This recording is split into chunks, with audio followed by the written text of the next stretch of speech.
Steel target at 50 yards. So here we go. Oh, I should probably charge the rifle. Let's do that again.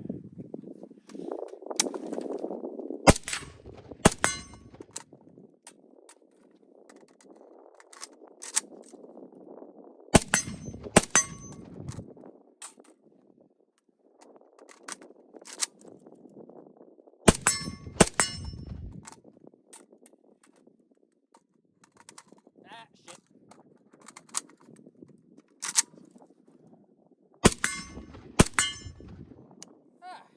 There you go. Some drills.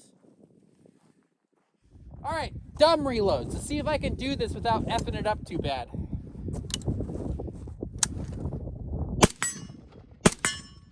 yeah, dumb reload. Yeah, effing it up, effing it up.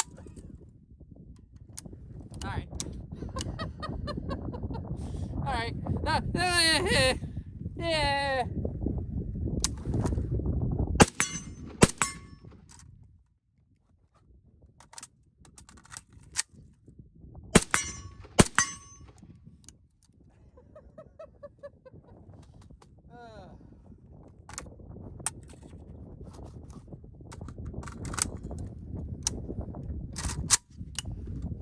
Okay.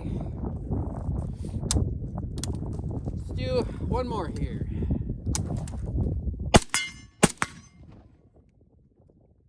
Come on.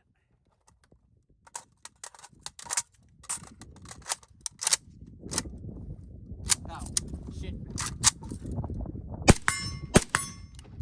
All right. It's kind of a proto Space AK right now. I'm kind of just working on it. And we're just got this little tiny Trigicon red dot on there that I'm kind of experimenting with, this little guy. It's only 3.5 MOA dot. So stretching it out to 200 yards is kind of a, I don't know, it might be a pipe dream. We'll see though. Dude, laying down on fucking broken glass and stuff. We're gonna give it a go here. And I've magnified it, because why the fuck not?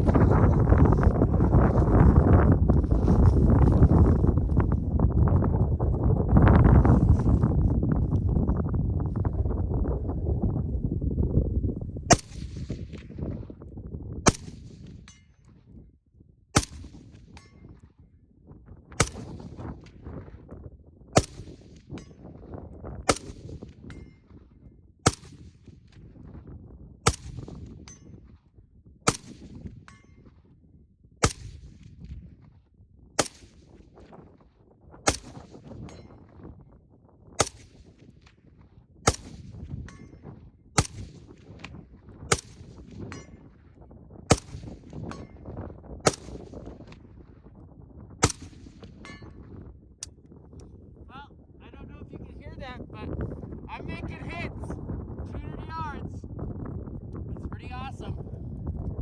I have to remind myself that the dot is a 3.5 MOA dot. So it is not it's a pistol dot that I've shanghaied onto a rifle. So I cannot expect the same accuracy or precision of a 1 MOA, like a dedicated 1 MOA rifle red dot. So honestly, this is pretty fucking awesome for a 3.5 MOA dot at 200 yards on this abomination of a setup. So, you know, it works. It's dumb, but it works. So is it really that dumb? I don't know. Let's think a little bit. So this is my 1974 Romanian Md.65 parts kit build. As I said in the previous video a little bit, we'll start tip to butt on it. Up here is a Ames 74/PM90 style bird cage, which is a Kalashnikov specific bird cage that came on the Ames 74s, but they made a 30 cal version. JMac Customs did. So I modified this so that it would still function with an original Romanian bayonet. So this is a Romanian AKM bayonet, and it functions perfectly with that on there. And all I did was I kind of just sanded down, slowly made the diameter of the end of this cone smaller so that that ring could get across, and it does, and it's nice on there. Moving back, we got a CHF Polish chrome-lined barrel that I had put on there recently. I actually had that swapped. The builder was nice as to swap that for me. I have a East German front night sight, which is this funky little piece of wire with a glow-in-the-dark bead that just kind of goes up and down on that piece of wire. So it's pretty awesome. And it actually does work very well. I redid the glow-in-the-dark paint, and it works great. You can see that front sight post really well in the dark. Moving back, we have an OG original Kyber Customs cheese grater. I bought this cheese grater, how many years ago at this point? At least, oh man, that would have been 12 years ago at this point. 12 years ago. This is like original Kyber Customs cheese grater. Obviously, it doesn't have the Md.65 dong grip on here. I have that still. I swapped out the furniture on this gun because the dong grip was kind of annoying to deal with magazine changes and going prone. So it might get swapped back on there at some point. But for now, we don't have the dong grip. So we just have a 1970s or 80s Polish swell grip, which is a very nice looking grip and it's very comfy. So moving back even further, obviously we're just running, I think those are just Romanian magazines. I got mostly steel mags for these guns. I don't really run a lot. I got a whole bunch of old Tapco mags, which are amazingly are still trucking. So then moving back even further, you have a TWS dogleg dust cover rail. So it mounts to the rear sight block and it's very sturdy. It's very, it works very well. It kind of opens like a crink off now. And then moving back from there, I have a extended safety lever, which I think this is a Palmetto State Armory branded one. I don't know, I think it was cheap, it's like $26. So I just tried it out and it works pretty well. It's not as nice as a nice one. I'll probably swap that out along with, I need to get a new extended bolt, what is that called? Bolt knob. And then moving even further back, we have a 1960s Polish Bakelite grip. So this grip is like a traditional AK pistol grip, but the Polish, the difference is that unlike the Romanian one that's original to this gun, which is the same color as this Bakelite up here, is that this is bigger.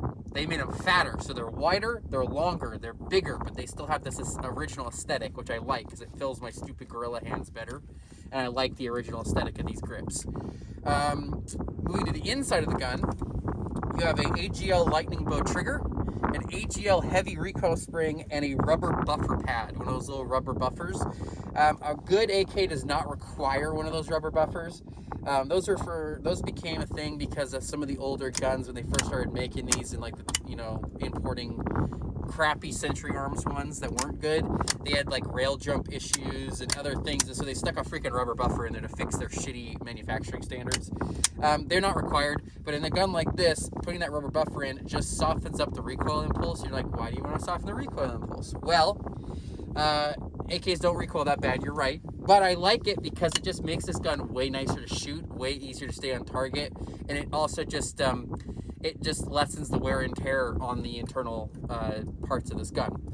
So with that heavy recoil spring and that trigger and that buffer, it really shoots real nice. Obviously, we're going to talk about the optics here on the magnifier. So the optic is a ScalarWorks RMR combo, and it's a 1.57 inch one. This is the shorter one, and I did this specifically to coincide with my TWS my TWS peep sight. So the peep sight is made for this rail, and so now you can use the peep sight all the way through to that front sight because this is all milled out, and it even works with the magnifier flipped because the magnifier's got a good enough gap down here that even with that in place, you can still use the iron sights.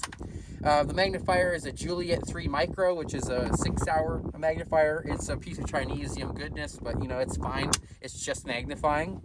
And it was, cheap because it came in a combo kit with an MSR, the SIG MSR. So I just use this here, and it works great. It's a little janky because you're obviously magnifying a pistol dot, which has got a very small window, and so it's a little weird, but it does work as a testament to my video of shooting this at 200 yards. Yeah, so it's, oh yeah, we'll go all the way back, we're going further back. So further back, it's got an original Romanian crutch side folding button stock. So there you go. And it works good. It's pretty old, pretty beat up. I had the red Loctite into the gun because it kept coming loose on me. And it's got a Md.65 Tech cheek riser with a bandana wrapped around it for a better cheek weld. So you get that kind of cool wire stock aesthetic while also giving you a pretty dang good cheek weld with that cheek riser and that cushiness of that bandana. So, you know, that's this gun. It's pretty cool. I worked on it a long time. Trying to dial it in. I had the worst freaking luck with cheap Chinese red dots crap. And I say cheap Chinese red dot crap, I'm not talking about cheap stuff. I'm talking about 6 hour and primary arms. And the only one that's really ever done it for me now is, of course, the friggin' American made RMR. So it's got an original pigskin Romanian sling. And yeah, it's a pretty fun, like work in progress Space-AK, which is kind of the inspiration I got from this. And I'll share some photos of the inspiration specifically for why I use this ScalarWorks mount on it. So here's my direct inspiration. You can see the ScalarWorks mount. It's pretty beat up. It's got some funky furniture. It's got the Ultimac gas tube rail, all the lights and lasers and everything. And this is kind of my inspiration. And then the original inspiration is the Elysium AK, which you see here. And it's got that funky airburst round digital sight on the front of it. And people have done a pretty good job trying to make Space-Ks. AK, when you really only ever see them on ARs, and obviously you only ever really see Trijicons on like offset mounts and pistols. So having it be the dedicated optic on this is kind of goofy, but it kind of fits the aesthetic I'm going for. So thanks for watching and hanging out, and here's some close-up footage of the whole project here. And of course I'm trying to get the light mount and everything else bolted on this, and maybe once some of those Chinesium laser units come out, I'll throw a laser unit on this. But thanks for watching.